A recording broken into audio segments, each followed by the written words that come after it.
बिस्मिल्लाहिर्रहमानिर्रहीम। अस्सलाम वालेकुम नाज़रीन, मैं हूं बशर शहजाद और आप देख रहे हैं मेरा फेसबुक पेज और यूट्यूब चैनल। नाज़रीन, सारा मर्डर केस इस हवाले से आज का दिन बड़ा इम्पोर्टेंट था। अय्याज़ अमीर को आज अदालत के अंदर पेश किया गया और उन्होंने अपना क्या बयान रिकॉर्ड करवाया है वो आपको बताएंगे। इसके साथ साथ एक ब्लाइंड मर्डर जो है इस केस को देने की तैयारियां जो है वो शुरू कर दी गई हैं कि ये एक ब्लाइंड मर्डर था। जो कल बयान दिया है शाहनवाज़ ने, जो मुल्ज़िम है इस केस का, मरकज़ी जो मुल्ज़िम है जिसने सारा को कत्ल किया है, अपनी यानी कि बेगम को उसने कत्ल किया है, उस हवाले से भी आज जो है इस वीडियो में बात करेंगे कि इसको ब्लाइंड मर्डर क्यों कहा जा रहा है, उसके पीछे क्या रीज़न है, क्या वाकई कोई इंटरनेशनल प्रेशर था इसके ऊपर या कोई इतना बड़ा जो है ये एक प्लेयर है कि इंटरनेशनल जो लोग हैं इसके ख़िलाफ़ थे तो कत्ल करवाना चाहते थे। ये सारी कहानी क्या है इसके ऊपर आज थोड़ी सी बात करेंगे। और अय्याज़ अमीर साहब ने जो बयान दिया है वो सबसे इम्पॉर्टेंट बयान है जो आज अदालत के अंदर जो दिया गया है उनकी जानिब से, वो सारे का सारा बयान मैं आपके साथ शेयर करता हूं कि क्या उन्होंने अदालत को बताया है इस हवाले से। और जो उनकी वाइफ है उनके भी नाकाबिले वारंट गिरफ्तारी जो है वो जारी हो चुके थे और इनके भी, इन दोनों को जो है गिरफ्तार करने के अहकाम जारी किए गए थे। उसके बाद अय्याज़ अमीर को जो है आज अदालत के अंदर पेश किया गया, ड्यूटी मजिस्ट्रेट के सामने जो है आज इनको पेश किया गया। वहाँ पे अदालत की जानिब से क्या कहा गया और जो जिस्मानी रिमांड दिया गया है उस हवाले से अय्याज़ अमीर का क्या कहना था, मीडिया से जो उन्होंने गुफ्तगू की उसका क्या कहना था, वो भी आपके साथ शेयर करेंगे। लेकिन उससे पहले नए आने वाले दोस्त जो है वो चैनल को सब्सक्राइब कर ले ताकि इस केस के हवाले से जो भी लेटेस्ट मालूमात हो वो आप तक बआसानी पहुँच सके। बेल आइकन को भी आपने क्लिक कर लेना है ताकि नोटिफिकेशन जो है वो आपको टाइमली पहुँच सके। सबसे पहले मैं आपको बता दूँ कि अय्याज़ अमीर साहब को कल जो है गुज़श्ता रात वो गिरफ़्तार कर लिया था और आज अदालत के अंदर उनको पेश किया गया है। और अदालती जितनी भी कार्रवाई है वो मैं आपके साथ शेयर कर देता हूं। इसके अंदर सबसे जो FIR थी उसमें बताया गया था कि 109 जो है वो दिफा लगाई गई है कि इन्होंने इयानत किया जुर्म के अंदर। पुलिस की जानब से ये कहा गया कि हम इसको इन्वेस्टिगेट करना चाहते हैं तो हमें जिस्मानी रिमांड जो है इनका दिया जाए। जिसके बाद जो अय्याज़ अमीर के जो वकील हैं एडवोकेट निसार असगर साहब, वो जो है उन्होंने सारी जो FIR थी उसका मतन जो है अदालत को पढ़ के सुनाया और कहा कि बताएं कहाँ पे जो 109 जो है वो यहाँ पे लगती है। तो अदालत ने एक दिन का जो जिस्मानी रिमांड है वो आज मंजूर किया है। अब जो है कल इनको और इनके बेटे जो है शाहनवाज़ को, इन दोनों को अदालत के अंदर पेश किया जाएगा। सबसे पहले जो मैंने आपको चीज़ बताई वो बड़ी इंपॉर्टेंट है कि अय्याज़ अमीर साहब की जो स्टेटमेंट है अदालत के अंदर वो मैं आपके सामने शेयर करने जा रहा हूँ। उन्होंने कहा कि किसी तरह से भी इस FIR के अंदर मेरा तो जिक्र ही नहीं है, बल्कि मैंने खुद जो है पुलिस को इतला दी। बड़ा इंकशाफ किया है यहाँ पे। जब मैंने सबसे पहले इस केस की वीडियो की थी मैंने आपको बताया था कि जो उनकी वाइफ है उन्होंने कॉल की है, लेकिन बाद में ये पता चला कि जो ऐनी शाहिदीन है उनकी जानिब से कॉल की। लेकिन अब जो तफसीलात मैंने आपको बताया था कि जैसे जैसे हमारे पास तफसीलात इस केस की आती रहेंगी तो हम वैसे ही आपके साथ शेयर करते जाएंगे।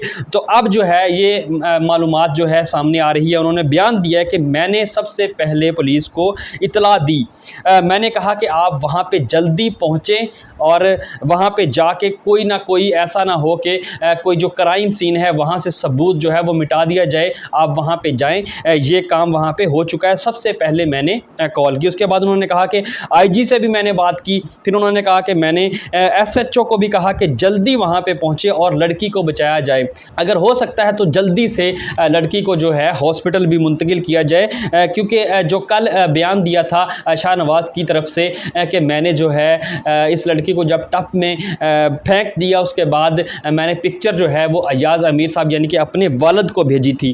तो उन्होंने कहा कि मैंने तो कोशिश की कि लड़की की जान बच जाए। उसके बाद उनकी जानिब से ये कहना था कि मेरा जो मोबाइल है वो भी पुलिस के पास है और ये सारी की सारी जितनी भी कॉल्स हैं इसका डेटा जो है वो पुलिस बआसानी भी चेक कर सकती है, कोई इसमें मुश्किल नहीं है पुलिस को चेक करना। सारा कॉल डेटा जो है इनके पास मौजूद है। तो इन्होंने मुझे किस लिए गिरफ्तार किया गया है, क्यों मुझे गिरफ्तार किया है, तो इस पर पुलिस की जानिब से ये कहना था कि जो चचा है लड़की के, उनकी जानिब से ये कहा गया, जो रावलपिंडी से है, 2 चचा इनके हैं, ये रिटायर हैं आर्मी से, इनकी जानिब से कहा गया कि 160 की जो स्टेटमेंट है, उन्होंने ये कहा है कि जो अयाज अमीर है, इन्होंने इस लड़की को वर्गलाया है और बाकायदा बाहर जो आउट ऑफ कंट्री थी लड़की, दुबई से इनको आने पर मजबूर किया है और इन्होंने पूरा प्लान बनाया था कत्ल करने का लड़की को। तो 22 सितंबर को जब लड़की इन्होंने कहा कि वापस आती है, तो इन्होंने जो वालदैन हैं उनको नहीं बताया। और एक और चीज़ जो इसमें बताई है, जो इनके चचा रावलपिंडी से हैं, उन्होंने बताया कि जो बच्ची है उसका निकाह चकवाल के अंदर हुआ था। पहले कहा जा रहा था कि ये अदालत के अंदर जो है ये कोर्ट मैरिज थी एक, लेकिन अब उनकी चचा की जानिब से कहा गया कि मैं खुद इसके अंदर शादी के अंदर मौजूद था, जो शाहनवाज ने चकवाल के अंदर की थी। जिसके बाद उन्होंने कहा कि हमें जो है मज़ीद तफ्तीश करनी है, इस हवाले से पुलिस की जानिब से कहा गया तो हमें इनका जिस्मानी रिमांड दिया जाए। जिसके बाद फिर जो है अयाज अमीर साहब, उनकी जानिब से ये कहा गया कि जब शादी हुई तो मैं वहाँ पे मौजूद नहीं था, मेरी कोई ना कोई तस्वीर मौजूद होगी, कोई ना कोई मेरी वीडियो मौजूद होगी, कम से कम वो आप लोग पेश कर दें अदालत के अंदर, ताकि मुझे तो पता चले कि मैं उसके अंदर मौजूद था या नहीं, क्योंकि मैं तो उस शादी के अंदर मौजूद ही नहीं था। और जब शादी हो गई तो मैंने लड़की से ये भी पूछा कि क्या तुमने इससे शादी जो की है, इसकी आदत का आपको पता है? और फिर मैंने ये भी कहा लड़की को कि ये तो एडिक्ट है, ये तो नशा करता है, जिस पर लड़की की जानिब से ये कहा गया कि मैं ये सब जानती हूँ। जी हाँ, लड़की की जानिब से ये कहा गया कि मैं ये सब जानती हूँ। तो मैंने कहा फिर तुमने शादी क्यों की है? तो मेरी जो बहू है उसका ये जवाब था कि ये ठीक हो जाएगा क्योंकि इसका दिल सोने का है। उनकी जानिब से ये बयान अदालत के अंदर दिया गया है। तो इसके बाद उनकी जानिब से ये कहा गया कि अगर मैं इसके अंदर फैसिलिटेटर का रोल अदा करता तो मैं जो क्राइम सीन था वहाँ से जो लड़की को मारने वाले आलात थे जिसके ज़रिए से मारा गया, डिम्बल जो थे उनके ऊपर जो ब्लड था वो भी मैं साफ़ कर सकता था या उनको छुपा भी सकता था, क्योंकि पूरे का पूरा जो वो इलाका है वो सारे का सारा तो आइसोलेट था, वो सारे का सारा जो बंगला है वो तो आइसोलेट था उस वक्त। तो मैं तो कुछ भी कर सकता था, तो मैंने तो ऐसा कुछ किया ही नहीं। पुलिस इस चीज़ की गवाह है कि वहाँ पे ही हर चीज़ पड़ी हुई थी, जहाँ पे क्राइम सीन हुआ था वहाँ पे हर चीज़ ऐसे ही पड़ी हुई थी, तो हमने तो कोई इसमें तब्दीली नहीं की है।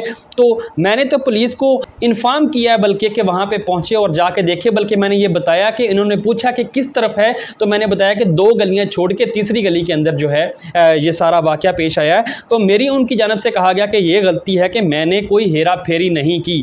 जिसके बाद अदालत की जानिब से ये कहा गया, जो मुअज़्ज़ज़ जज साहब थे, कि आपको इस जो आप कह रहे हैं कि मैंने कोई हेरा फेरी नहीं की, इसका फ़ायदा होगा। जिसके बाद इन्होंने कहा कि मैंने एसपी जो रूरल है उनको भी कॉल की और इस केस के हवाले से उनको बताया कि ये मसला वहाँ पे पेश आया है, और मैंने अपने रिश्तेदारों को भी कहा कि ये जो लड़का है इसका सेल्फ डिफेंस पॉसिबल नहीं है और ना ही इसका जो डिफेंस है वो किसी भी सूरत किया जा सकता है। तो मैंने तो हक़ाइक़ बदले ही नहीं है, तो पुलिस को मुझे तो शाबाश देनी चाहिए थी कि मैंने इनके साथ बड़ा तामुन किया, तो मुझे क्यों ये मेरा जो जिस्मानी रिमांड है वो लेना चाहती है।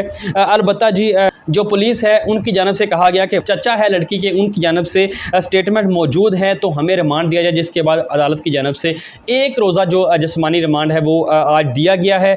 और इसके साथ साथ मैं आपको बता दूं कि कल जो कार्रवाई हुई थी उसमें जो शाहनवाज है उसकी जानिब से कहा गया कि मैंने अपना सेल्फ डिफेंस किया है, और उनके जो वकील हैं उनकी जानिब से कहा गया कि ये एक ब्लाइंड मर्डर है। आपको याद होगा कि जो ज़ाहिर जाफ़र का केस है उसने भी जहनी मरीज़ जो है वो बनने की कोशिश की थी। इसी तरह का ये भी केस है। शाहनवाज की जानिब से कहा गया कि ये लड़की जो है किसी के साथ अफेयर के अंदर मौजूद थी, तो मुझे इसके ऊपर शक था। दूसरा मुझे ये शक था, अभी तो नाजरीन सिर्फ और सिर्फ 3 माह शादी को हुए, तो ये किस तरह का इंसान है जो इतनी जल्दी जो है लड़की को जज कर लेता है कि ये कोई इंटरनेशनल लेवल के ऊपर कोई एजेंट है जो मुझे कत्ल करना चाहती है। इसकी जानिब से ये भी कहा गया अदालत को कि ये मुझे कत्ल करना चाहती थी, इसने मेरा जो एक दफ़ा गला दबाया तो मैंने इसके रात के वक्त वक्त इसको दूसरी तरफ कर दिया। उसके बाद इन्होंने कहा कि सुबह जब मैं सो रहा था तो फिर इसने मेरा गला दबाने की कोशिश की, जिसकी वजह से मैंने इसके ऊपर अटैक किया। इसने दोबारा मेरे ऊपर अटैक किया तो मेरे पास जो डिम्बल पड़ा हुआ था वो मैंने इसके सर के ऊपर मारा, तो जिसकी वजह से इसका खून जो है सर से बहुत ज़्यादा बह रहा था। तो मैंने इसका जो इसको फिर मैं लेके गया बाथरूम के अंदर, फिर इसको वहाँ पे जो टब पड़ा होता है उसके अंदर मैं फेंक देता हूँ। ये सारा बयान जो है इन्होंने बताया है। और उसके बाद ये भी इन्होंने कहा कि इसकी जो पिक्चर मैं बनाता हूँ टब के अंदर, और फिर मैं ये पिक्चर अपने जो वालिद हैं अयाज़ अमीर उनको भी भेजता हूँ। ये बयान उनकी जानिब से कहा गया। तो उसके बाद जो इनका वकील हैं उनकी जानिब से कहा गया कि ये एक ब्लाइंड मर्डर बनाने की इसको कोशिश की जा रही है। अलबत्ता जी इस केस के अंदर अब तक की जो ये मालूमात थी जो मैंने आपके साथ शेयर की हैं, कल दोबारा जो है अदालत के अंदर अयाज़ अमीर और उनके बेटे को पेश किया जाएगा। उस वक्त क्या सूरत हाल होती है वो भी आपके साथ शेयर करेंगे, लेकिन जो ताज़ा तरीन मालूमात थी वो मैंने आपके साथ शेयर की है। वीडियो पसंद आए तो लाइक करें, शेयर करें। चैनल को आपने ज़रूर सब्सक्राइब कर लेना है ताकि लेटेस्ट मालूमात इस केस के हवाले से आप तक पहुँचती रहें। अपनी राय का इजहार आप कमेंट सेक्शन के अंदर कर सकते हैं। अब तक के लिए इतना ही। अपने दोस्तों का ख्याल रखिएगा। मुझे इजाज़त दीजिए। अल्लाह हाफिज़।